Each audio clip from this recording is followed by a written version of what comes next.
Hi friends, organic motivation চ্যানেলে আপনাদেরকে অভিনন্দন।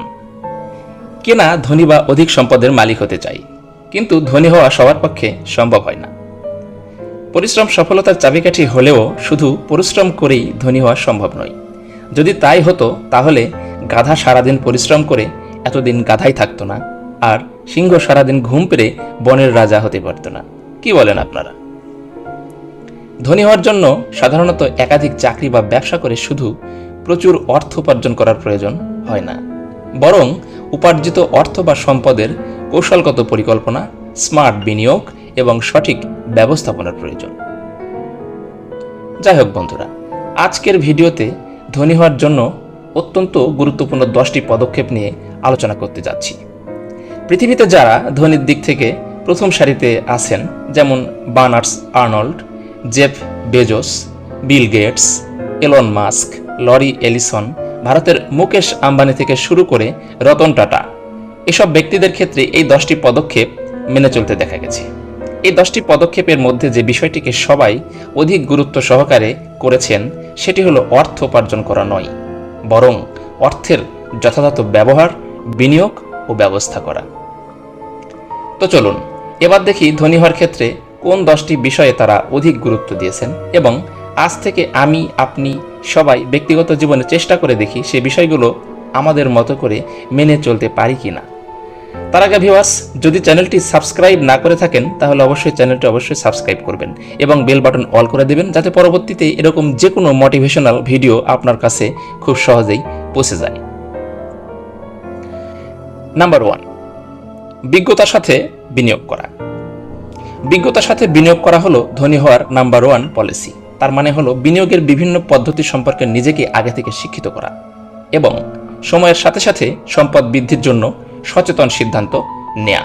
ব্যাপারটা আসলে এরকম: ধরুন, স্টক, বন্ড, শেয়ার, বাণিজ্যিক সম্পদ, রিয়েল এস্টেট বা মিউচুয়াল ফান্ডের মতো সম্পদে গবেষণা করুন এবং দীর্ঘদিন এই গবেষণা চালিয়ে যান এবং বিনিয়োগের জন্য নিজের আদর্শ পদ্ধতি তৈরি করুন।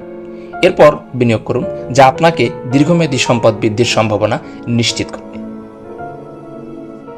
নাম্বার 2, ধারাবাহিকভাবে সঞ্চয় করা। ধনী হওয়ার ক্ষেত্রে ধারাবাহিক সঞ্চয় বেশ গুরুত্বপূর্ণ ভূমিকা পালন করে। এর অর্থ হলো ভবিষ্যতের জন্য অর্থের একটি অংশ নিয়মিতভাবে সঞ্চয় করুন বা বিনিয়োগ অ্যাকাউন্টেই আপনার আয়ের একটি অংশ আলাদা করে রাখুন। এভাবে আয়ের একটি অংশ নিয়মিতভাবে সঞ্চয় করার অভ্যাস আপনাকে ভবিষ্যতের বিনিয়োগের জন্য অর্থ যোগান দেবে, আর এভাবেই বিনিয়োগের নতুন ক্ষেত্র তৈরি হবে ও আপনার আয় আস্তে আস্তে বহুগুণ বৃদ্ধি পাবে। নাম্বার 3, কার্যকরভাবে বাজেট প্রণয়ন। ধনী হওয়ার ক্ষেত্রে কার্যকরভাবে বাজেট তৈরি করা অত্যন্ত গুরুত্বপূর্ণ। এর অর্থ হলো বাজেট তৈরি করুন এবং মাসিক ও বার্ষিক আয়ের ওপর নিয়ন্ত্রণ রাখুন। অপ্রয়োজনীয় খরচ কমিয়ে প্রয়োজনীয় ব্যয়কে অগ্রাধিকার দেই এমন একটি বাজেট তৈরি করুন এবং তাতে লেগে থাকুন। নাম্বার 4, কার্যকরভাবে ঋণ পরিচালনা করা। বড় কোনো প্রজেক্ট শুরু করতে গেলে ঋণ নিয়ে শুরু করতে হবে, এটাই স্বাভাবিক। তবে বাংলাদেশ ও ভারতের মতো দেশে একটি ভুল ধারণা রয়েই গেছে, আর তা হলো প্রজেক্টের সমুদায় অর্থ ঋণ করে ইনভেস্ট করা, যা ওই প্রজেক্টকে শুরু হওয়ার আগেই অধিক ঝুঁকিতে ফেলে দেয়। সুতরাং কোনো প্রজেক্ট শুরু করার আগে আপনার কাছে 1/3 টাকা থাকলে তবেই ঋণ নিয়ে ওই প্রজেক্ট শুরু করবেন। আর আপনি যদি এটা না করেন তাহলে আপনার হাতে ঋণ নিয়ন্ত্রণের ক্ষমতা থাকবে না, আর এটা হবে আপনার অধিক ঝুঁকিপূর্ণ বিনিয়োগ।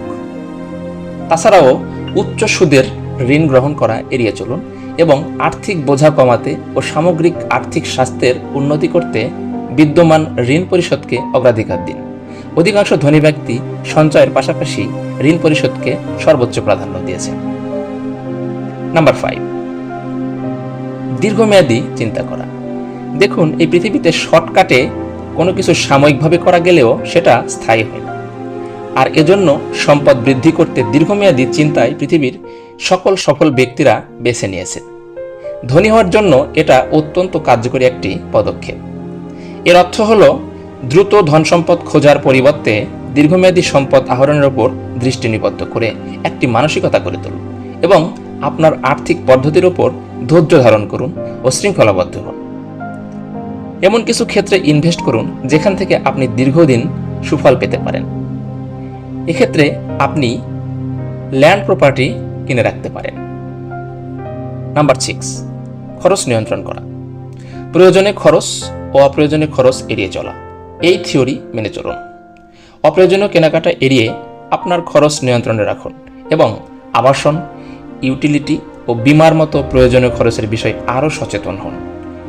এছাড়া আপনার আয়ের নিচে জীবনযাপন করুন এবং সম্পদ সঞ্চয় করার জন্য অতিরিক্ত ব্যয়ের চেয়ে সঞ্চয় ও বিনিয়োগকে অগ্রাধিকার দিন। নাম্বার 7, ক্রমাগত শিক্ষা, প্রশিক্ষণ ও স্ব-উন্নতি। এই পৃথিবীটা প্রতিনিয়ত বদলে যাচ্ছে।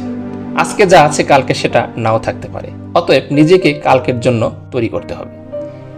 এর মানে হলো সময়ের সাথে সাথে নিজেকে আপডেট রাখুন, নতুন দক্ষতা অর্জন করুন এবং আপনার উপার্জনের সম্ভাবনা ও ক্যারিয়ারের সম্ভাবনাগুলিকে উন্নত করতে ব্যক্তিগত উন্নয়নে বিনিয়োগ করুন।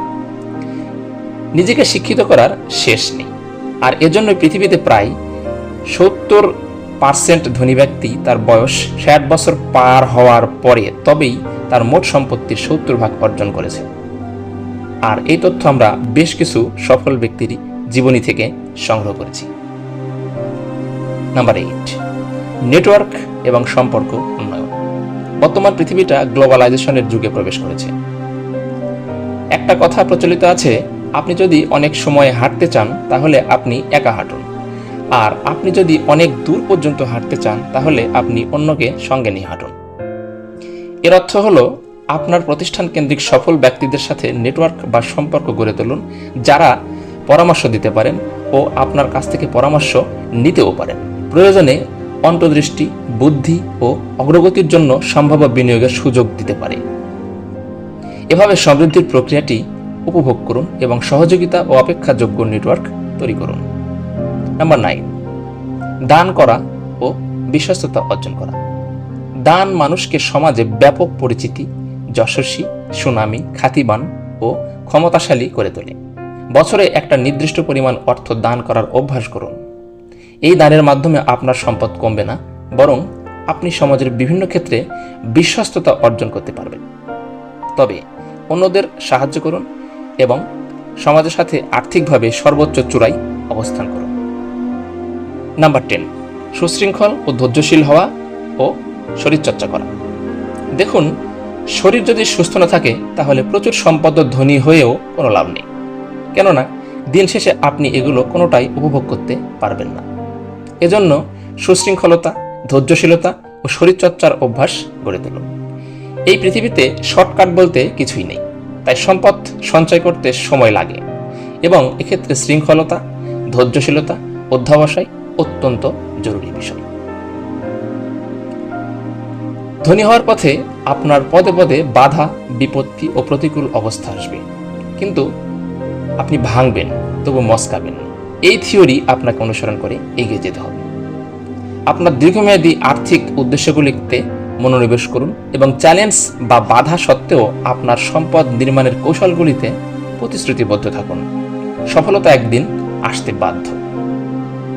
সবশেষে, ভিডিওটি যদি ভালো লেগে থাকে তাহলে চ্যানেলটি সাবস্ক্রাইব করুন এবং বেল বাটন অল করে দিন।